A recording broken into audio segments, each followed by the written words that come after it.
Bien le bonjour YouTube, JBMLVM ici. Si nous nous retrouvons, c'est pour une petite vidéo afin d'apprendre le bridge. Alors, si vous ne le connaissez pas, le bridge c'est un jeu de cartes qui se joue à 4 en 2 contre 2 avec un jeu de 52 cartes, avec 13 cartes. Ça va être une vidéo assez débutante, on va dire. Du coup, j'espère que ça vous apprend des choses, donner le goût d'apprendre le bridge, et puis j'espère que dans les prochaines vidéos, on pourra rentrer un peu plus dans le sujet. Mais là, on va dire que c'est une vidéo introduction, et puis j'espère qu'elle vous plaira. Voilà.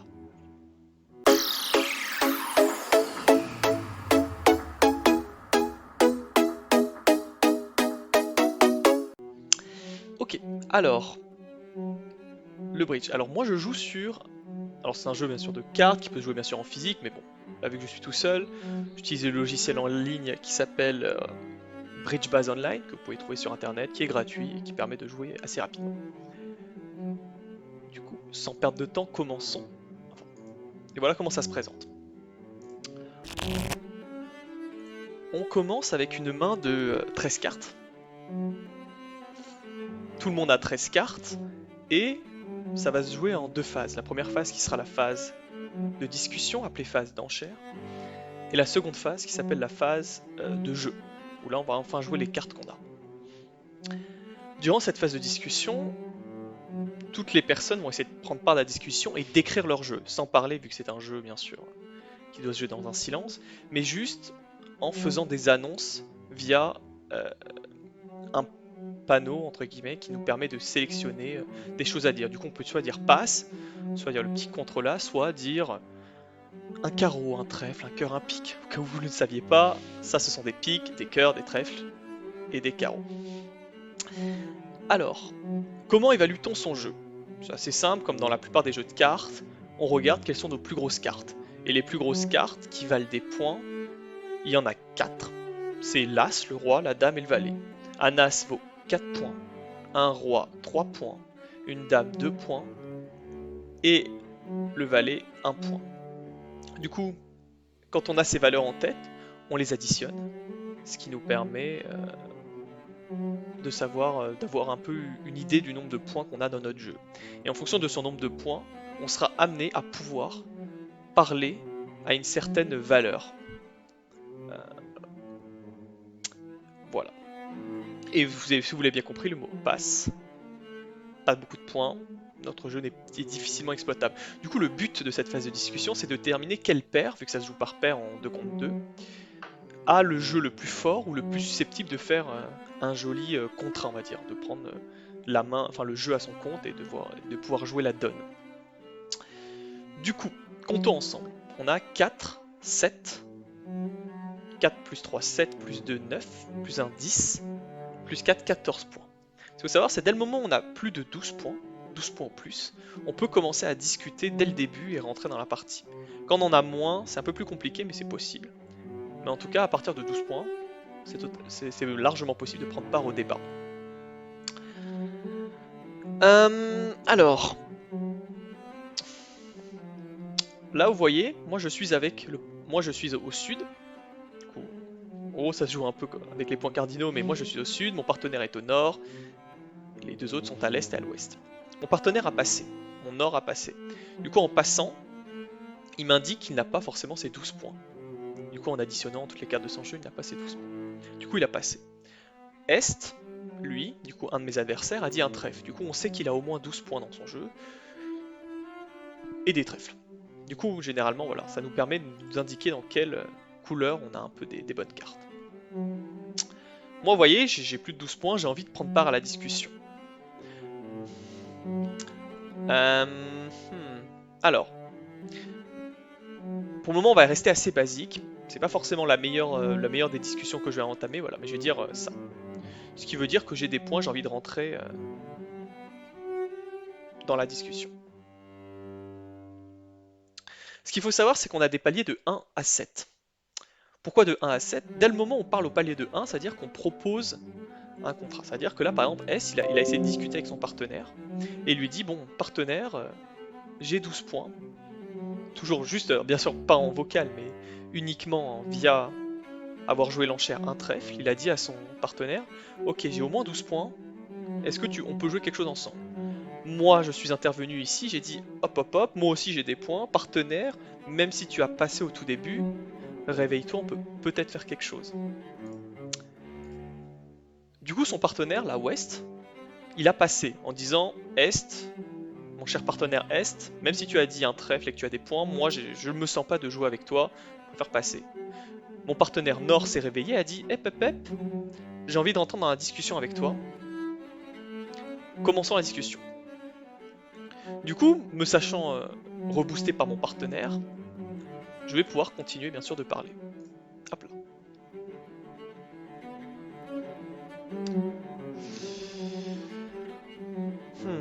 Dès le moment où on parle à un certain palier, on annonce un certain nombre de levées minimum. C'est-à-dire que dès le moment où on parle au palier de 1, si jamais la discussion s'arrête au palier de 1 et c'est nous la dernière personne à avoir parlé, c'est nous qui remportons le contrat et c'est nous qui allons devoir jouer. Dès le moment où on est au palier de 1, on garantit qu'on va faire. On mise plutôt sur le fait qu'on va faire au moins 7 levées sur les 13 levées. Pourquoi 13 levées? Parce qu'il y a 13 cartes. Palier de 2, on mise sur le fait qu'on va faire moins 8 levées. Palier de 3, on mise qu'on va faire au moins 9 levées, et ainsi de suite, jusqu'à 7. Le palier de 7, vous avez compris, c'est 13 levées, on mise sur le fait qu'on va tout faire. Alors là, on allait jusqu'au palier de 4. Alors je vais passer un peu ce qui s'est passé, mais voilà, le palier de 4 pique. Qu'est-ce que ça veut dire? Ça veut dire qu'on mise, palier de 4, sur le fait de au moins faire 10 levées. Et en plus, on décrit la couleur forte, la couleur d'atout comme pique. Généralement, c'est bien d'avoir des grosses cartes comme l'As, Roi, Dame, Valet, etc. dans la couleur des piques, vu que c'est ce qu'on va appeler l'atout. Et j'y reviendrai lors du jeu de la carte. Mais voilà, du coup, moi je vais passer là-dessus. Et dès le moment où 3 personnes passent successivement, le contrat s'arrête. Et c'est l'enchère qu'on va jouer. Du coup, on va sûrement jouer l'enchère de 4 piques. Voilà, je passe, passe. L'enchère est ici 4 piques. Et je le rappelle, du coup, on doit faire un total de 10 levées. Je vais pas vous mentir, là les enchères ont été un peu brouillonnes et disons que j'ai un peu plus... voilà, j'ai voulu un peu accélérer. Je ne pense pas qu'on allons faire, mais voilà, c'est exploitable. Alors, chose assez particulière au bridge, dès le moment où nous sommes la paire qui joue, ça veut dire que l'un de nous va devoir s'étaler. Qu'est-ce que ça veut dire s'étaler? C'est dévoiler son jeu à toute la table et juste regarder. Il ne touche plus au... Enfin, il peut aider à pousser les cartes, mais c'est pas lui qui va décider quelle carte jouer. C'est uniquement le partenaire qui a encore son jeu caché, ici dans ce cas-ci c'est moi, qui va décider, ok, tu joues cette carte, tu joues cette carte, tu joues cette carte. Il s'appelle du coup le mort, et c'est moi la personne qui va jouer. Les deux autres sont les défenseurs, et vont devoir faire en sorte que je fasse le moins de villes possible, et notamment, euh, me faire rater mon contrat.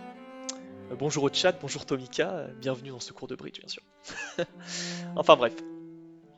Voilà dans lequel nous sommes. Alors, nous sommes dans le jeu de la carte, comme dans un jeu classique, c'est la plus grosse carte qui l'emporte. Et on est obligé de jouer la couleur, du coup la couleur c'est ce qu'on appelle soit les carreaux, les piques, les cœurs et les trèfles. C'est la plus grosse carte qui l'emporte. Et bien sûr, si vous avez cette couleur, vous êtes obligé de la jouer. Si vous n'avez plus la couleur qui est demandée, c'est à ce moment-là où l'atout devient intéressant. Pourquoi? L'atout épique, ce qui nous permet de couper. Ça veut dire que, même imaginons qu'il y ait la plus grosse carte à carreau, imaginons que si vous n'en avez plus, pouvez-vous jouer un pic le plus petit possible si vous voulez, vous remporter le pli. Du coup, c'est très intéressant d'en avoir beaucoup, bien sûr. Alors, on va commencer le jeu de la carte, c'est simple. Là, vous voyez, c'est le mort. C'est moi qui va décider la carte qui va jouer. Du coup, moi, je vais jouer un petit ici. Hop là. Et là, vous voyez, c'est le valet. C'est le valet qui a décidé d'être joué ici. Du coup, le 3 est plus petit que le valet, le 9 est plus petit que le valet. Si je veux remporter ce pli, je suis obligé de mettre l'as. Partons du principe que nous mettons l'as. Hop là. Du coup, nous remportons cette levée parce que l'as est la valeur la plus forte. Et du coup, ça nous fait une levée pour nous. Et on rappelle, palier de 4, on doit en faire un total de 10. Ensuite, alors, il y a plein de façons de jouer le jeu de la carte, c'est ce qui rend ce jeu assez intéressant. Mais le but du jeu, c'est d'être un peu stratégique et voir dans quelle couleur on a plein de potentiel de pli et dans quelle couleur on est assez vulnérable. Comme vous pouvez le voir, à carreau, nous sommes assez vulnérables, parce que même si là, c'est le valet est tombé, il nous manque le roi, il nous manque la dame, et sûrement d'autres cartes. Du coup, nous sommes très vulnérables à carreau, et du coup, surtout pas jouer carreau. Comme vous voyez, il y a du potentiel à trèfle. À cœur, nous avons As, Roi, Dame, nous sommes les, entre guillemets, maîtres. Du coup, il y a encore plein de possibilités, mais c'est vraiment pas facile. Et comme je vous l'ai dit, pas compliqué. Partons du principe que nous jouons trèfle.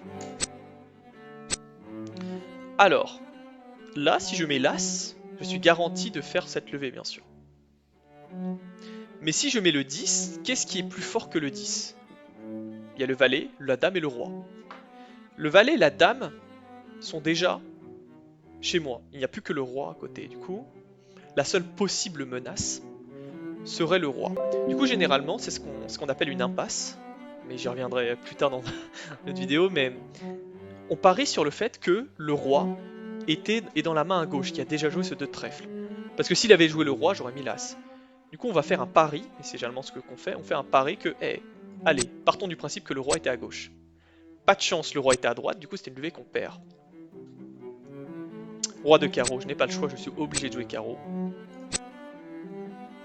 C'est la plus forte, il gagne cette levée. Dame de carreau, et c'est ce qu'on redoutait.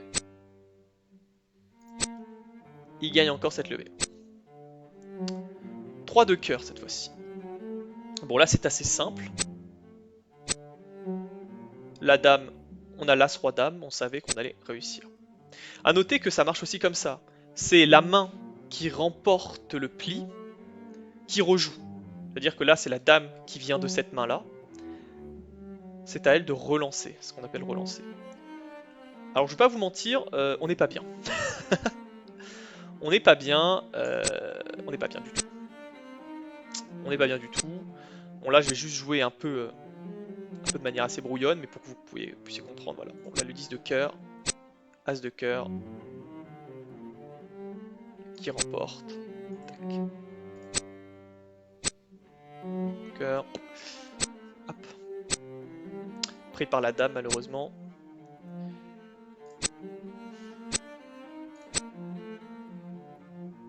Voilà, bon. Là après on reste sur un jeu assez classique. Et le plus intéressant c'est et la phase de discussion et la manière dont vous allez amener le contrat. Là le contrat était pas bon parce que je me suis vu trop ambitieux. Vous voyez, dès le moment où ils avaient fait 4 levées, ils nous faisaient rater notre contrat. Ce palier a déjà été atteint, ils ont même fait 5 levées en tout. C'est-à-dire que du coup le contrat, comme vous l'avez compris, est fini. Et raté de notre côté. Et du coup ça leur fait des points pour eux. Le jeu généralement se joue par tournoi, c'est-à-dire que plusieurs tables vont jouer le même contrat. Du coup, c'est à la table qui fera le meilleur entre guillemets pari, le meilleur contrat, qui gagnera. Et généralement, un contrat pour qu'il soit bien et qui rapporte des points, il faut, comme vous l'avez bien compris, le réussir. Vu qu'il a été raté de mon côté, pas beaucoup de points, et du coup malheureusement, si ça avait été dans un tournoi, ça aurait été une très mauvaise opération. Voilà, alors un peu le résumé, on a fait 6 levées et on devait en faire 10, ils en ont fait 7.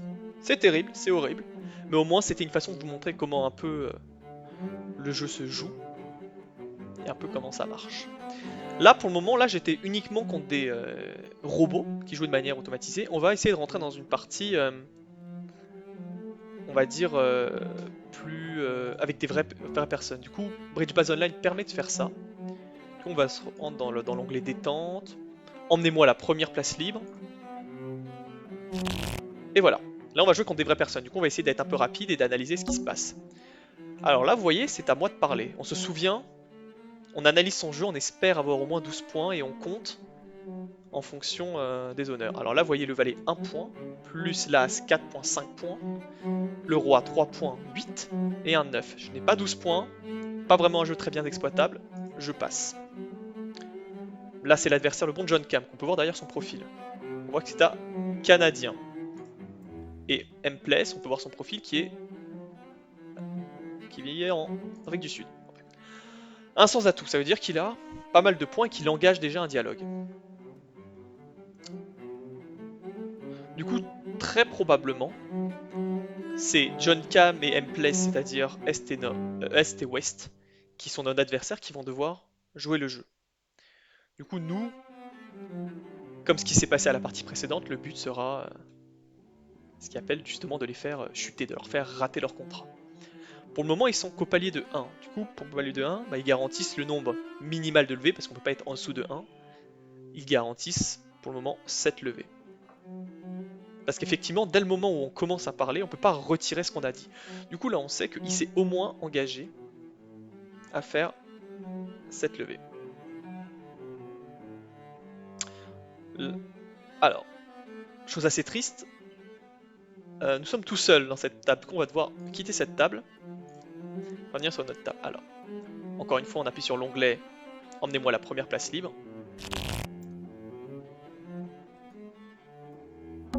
Voilà. Nouveau jeu, on rembobine tout. Nouvelle donne. Alors, on compte les points. 2 points. 3 points. Ça fait 5. Plus 4, 9. 11. 14 points. On a un gros jeu. Du coup, généralement, on peut parler déjà au palier de 1. Commençons petit, palier de 1. On parle généralement dans la couleur qui est la plus longue avec le plus de cartes, et également la plus forte.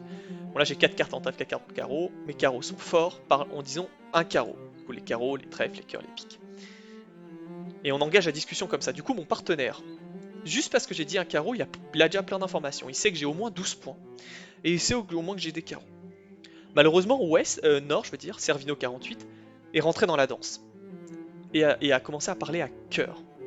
Et généralement, voilà, quand quelqu'un rentre dans la danse comme ça peut des fois effrayer le partenaire, ou en tout cas dire, bah, le partenaire, bon, il peut décider de se dire, je peux pas te soutenir, on va devoir leur laisser. Généralement, dès le moment où on n'a pas le soutien de son partenaire, ce qui est mon cas ici, je ne peux pas y aller tout seul, c'est un jeu qui se joue en équipe, du coup je vois que mon partenaire Est a passé, et en plus, que Sud a soutenu son partenaire à cœur et allé au moins au palier de 3, c'est-à-dire qu'ils sont allés assez haut, il est temps de me coucher, ou de passer dans mon cas. Du coup là vous vous souvenez, palier de 3, ils garantissent au moins 9 levées là. Ils sont montés au palier de 4, ce qui est toujours un palier intéressant, mais que je vous expliquerai plus tard, parce que ça vous rapporte encore plus de points. Dès le moment où vous êtes au palier de 4. Parce que vous vous rappelez, il y a tout un système de scoring. Du coup vous voyez, palier de 4, Est passe, Sud passe, et vous vous souvenez, à partir de 3 passes, c'est le contrat qui est décidé. Je vais passer 3 passes successifs. Ça sera le contrat de 4 cœurs qui sera joué. 10 levées. Du coup, 10 levées sur 13. Nous, pour les faire chuter, on doit en faire 4.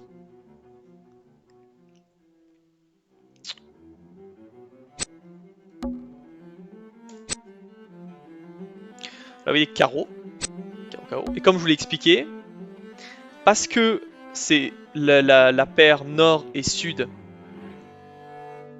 qui joue, eh bien, ça veut dire tout simplement que cette personne-là sera étalée et aux morts.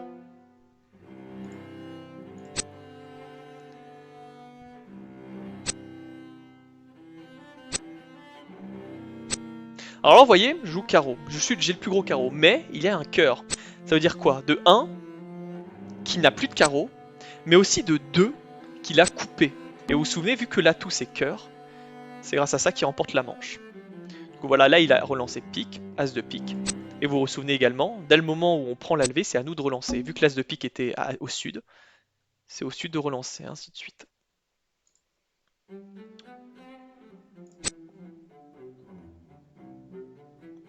Là j'ai décidé de pas mettre le roi, pourquoi? Il y a une règle très importante dans le jeu de la carte, c'est on évite de monter lorsqu'on est en deuxième position. Pourquoi? Imaginons que j'avais mis mon roi, voilà, je me serais fait prendre par l'as. Ça ne servait absolument à rien, comme vous le devinez. Il y a plein de systèmes d'apprendre à bien jouer le jeu de la carte et être des bons joueurs, mais aussi des bons défenseurs, dans notre cas. Du coup, voilà, encore une fois, le 9 était supérieur, mais il n'a plus de trèfle. Du coup, il a pu couper. Et ainsi de suite. Du coup, on est à faire, bon, voilà, ça joue assez vite. Parce que là, on est contre des vraies personnes, comme vous pouvez le voir, mais au moins, vous pouvez voir comment, voilà, il met des bons joueurs du jeu de la carte. On va dire, jouer un peu le jeu. Ah, encore une fois, couper. Et d'où l'importance d'avoir de nombreux atouts. Dès le moment où on a des nombreux atouts, vous voyez, moi j'avais une dame de carreau, mais la valeur des cartes a peu d'importance dès le moment où c'est la couleur qui des fois va le prendre.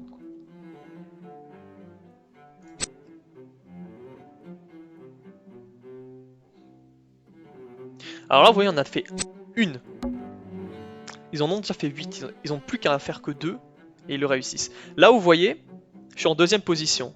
Je vous rappelle, ne jamais monter en deuxième position parce qu'on ne sait pas ce que Servino 48 a. S'il a l'as ou le roi, je me fais prendre ma dame. Prenons pas de risque et espérons que... Voilà, Jess Best. Ah, Jess Best, malheureusement, n'a plus beaucoup.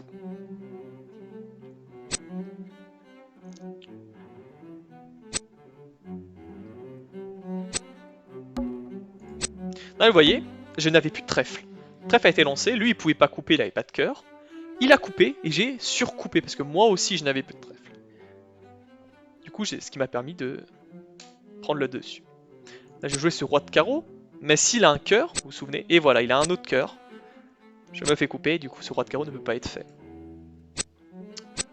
Roi de cœur, dame de pique, malheureusement ma dame de cœur tombe. Et du coup ils font un total de 11 levées, or qu'ils n'en avaient promis que 10, ils font plus 1. Ce qui consiste en un très bon contrat de leur côté et beaucoup de points. Du coup voilà, ils ont plutôt très bien joué. Je pense qu'on va s'arrêter là pour une première vidéo. J'espère que ça vous aura plu et instruit.